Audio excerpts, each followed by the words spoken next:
takes place in the first 11 chapters of 1 Kings. You have David making the proclamation that Solomon will be the king that follows. And then you have David's prayers for Solomon in chapter 2, just before David dies. Okay? David dies, and then it's official. Solomon's going to be king, so he cleans up the kingdom. Any riffraff or problems that people who caused trouble to King David and all of that, David's promises to them no longer applied to Solomon. So he cleaned up the kingdom, and all of that was in chapter 2 of 1 Kings. Once we get to chapter 3 of 1 Kings, this is what is most known about Solomon. Probably most known, two things that are most known. Solomon had an opportunity to ask something from God, and he asked for the right thing. What was it that he asked for? Wisdom. Wisdom, right. He asked for wisdom. That happens in 1 Kings 3. Okay? And I want to read a little bit of that. This is actually, it's going to start in verse 5. At Gibeon, the Lord appeared to Solomon in a dream. Now, 2 times God appeared to Solomon. And here, he appears in a dream at night. And God said, "Ask, what shall I give you?" Wow. What a request. Directly from God. And remember, it's the beginning of the kingdom too, so that's significant. Because, his plan for establishing this kingdom is on the heart and mind of Solomon. And his request is going to really speak a lot about the character of Solomon too.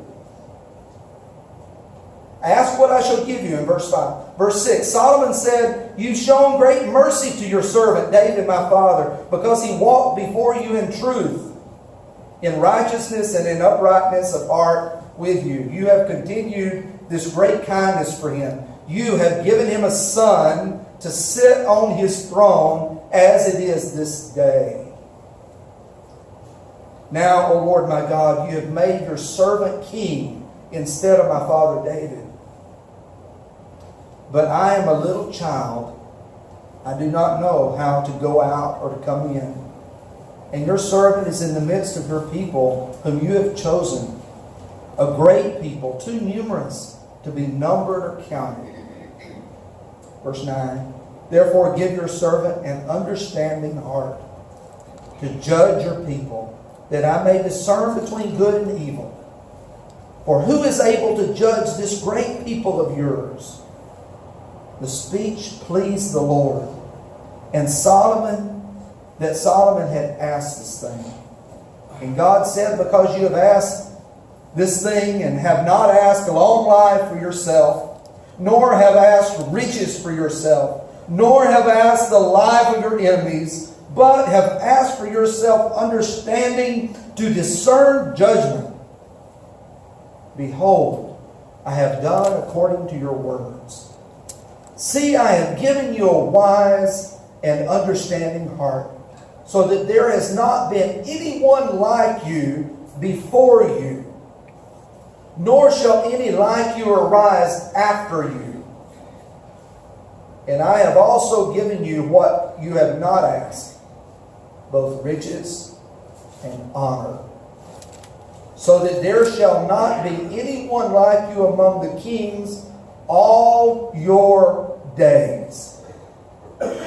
If you walk in my ways to keep my statutes and my commandments, as your father David walked, then I will lengthen your days."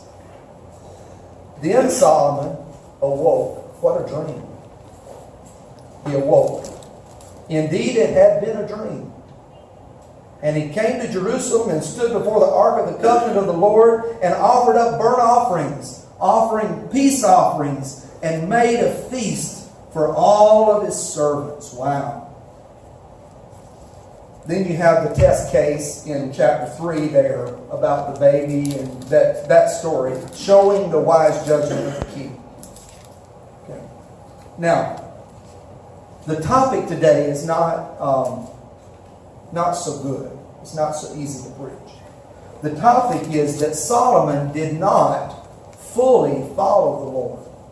We have all of this great beginning of this king and a peaceful kingdom, all of those years. And we have in Solomon's life and achievements something maybe that no other king had. And that was kings and people from the whole earth at that time came to King Solomon's kingdom just to look, just to listen, just to see how great this kingdom was. In 1 Kings 4, verse 29,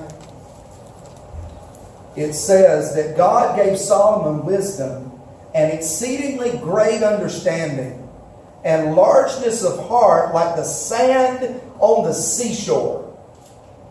My. Thus Solomon's wisdom excelled the wisdom of all the men of the east and all the wisdom of Egypt. For he was wiser than all men, than Ethan the Ezrahite, Heman, Chalcol, Darda, the sons of Mahal, and his fame was in all the surrounding nations. He spoke 3,000 proverbs, and his songs were 1,005. So he was a singer like his father was. Also he spoke of trees, from the cedar tree of Lebanon, even to the hyssop that springs from the wall. He spoke also of animals, of birds, of creeping things, and of fish. What a man. He's observing everything and gaining wisdom, looking at God's creation. Men of all nations, from all the kings of the earth, who had heard of his wisdom, came to hear the wisdom of Solomon. Wow. His wisdom was great and extended. And of course, that wisdom went into architecture and it went into being able to manage people and to find people who were able to design things and to work in certain craft. And he was able to build a great kingdom this way. Palaces. And the greatest of all of his achievements was actually started by his father David. David had collected the materials to have the temple constructed. David had in his heart, God, I guess, had put in the heart of David to build a great temple in Israel that would be noteworthy of the whole world. And yet the Lord said, not yet. Because David was a warrior. He wanted a man of peace to have built the temple. And so David's son inherited that blessing of constructing the great temple in Jerusalem. In chapter 6 of 1 Kings, you can read about it. All of that chapter is about building of the temple. Other buildings were built as well, not to mention palaces and things that he built even for his wives and just a great, great kingdom. When I visit the palaces in Korea, I think about King David's palaces too. And there's those remains of the former kingdoms here in Korea. The temple was furnished. The Ark of the Covenant was brought into the temple. And Solomon gives a great speech and prayer of dedication. I think the longest prayer in the Bible is Solomon's prayer of dedication for the temple. And it's quite a beautiful prayer. You can read it in chapter 8 of 1 Kings. Just kind of looking, gazing at what's here. The temple was dedicated, and the Lord accepted this great dedication as well. Then in chapter 9, when the temple is finished, the king's house is finished, all of Solomon's desire, which he wanted to do, the Lord appeared to Solomon a second time. So 2 times God appeared to this man. The Lord said, I've heard your prayer and your supplication that you've made before me. I have consecrated this house which you have built to put my name there forever. And my eyes and my heart will be there perpetually, continually. Now, if you walk before me as your father David walked, in integrity of heart and in uprightness, to do according to all that I have commanded you, and if you keep my statutes and judgments, then I will establish the throne of your kingdom over Israel forever, as I promised David your father, saying, you shall not fail to have a man on the throne in Israel. If you and your sons and all turn from following me and do not keep my commandments and my statutes, which I have set before you, but go and serve other gods and worship them, then I will cut off Israel from the land which I have given them. And this house which I have consecrated for my name, I will cast out of my sight. Israel will be a proverb and a byword among all people.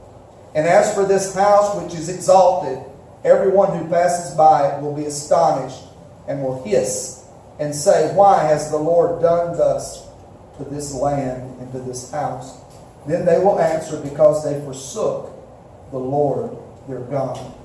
And they brought their fathers out of the land of Egypt, who brought their fathers out of the land of Egypt, and have embraced other gods, and worshipped them, and served them. Therefore the Lord has brought all this calamity on them. Well, you know where we're going with this. Once we get to 1 Kings 11, we have one of the most terrible chapters in the whole Bible. Here is the king that was raised to great notoriety, position, power in all the earth.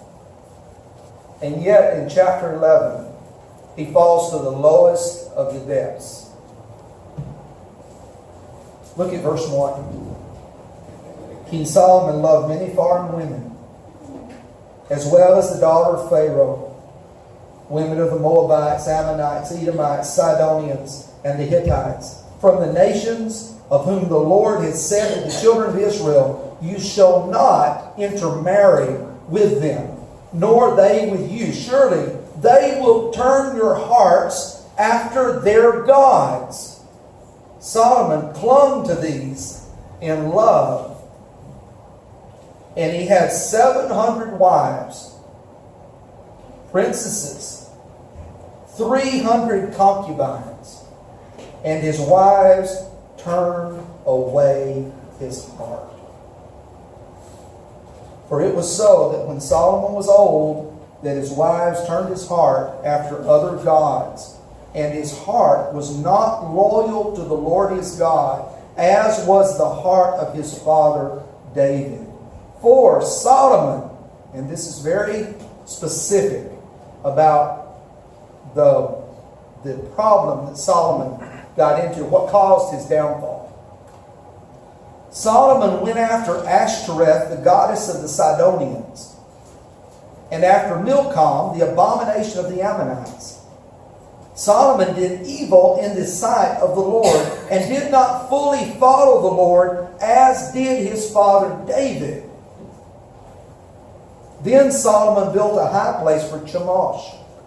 That's a pagan temple. The abomination of Moab, on the hill that is east of Jerusalem, and for Moloch, the abomination of the people of Ammon. And he did likewise for all of his foreign wives, who burned incense and sacrificed to their gods. All of his wives, all of his foreign wives. He had these temples and shrines built to their gods and burning incense, and he was participating in all of this foreign worship of these foreign gods, and rather than the pure worship of the Lord God of Israel. We were on the top a moment ago. By the end, he's on the bottom. It's interesting because down in verse 14 of chapter 11, there's a little phrase here, and I don't want to read all of this, but just for now, this is enough. Now the Lord raised up an adversary against Solomon. Hadad the Edomite, he was a descendant of King of Edom, for it happened when David was in Edom. Anyway, it goes into the story. But the point is, at this point, Solomon had gone so far away from the pure worship of God that God sent adversaries in to start causing all kinds of havoc. And the consequences of his sin was then to begin to destroy the kingdom. Were it not for God's promise to David, the kingdom would have been shattered while Solomon was alive. But God had promised David. And because God's blessing had been on King David's son, the kingdom managed to hold together until the death of Solomon. But all this trouble started happening. I think it's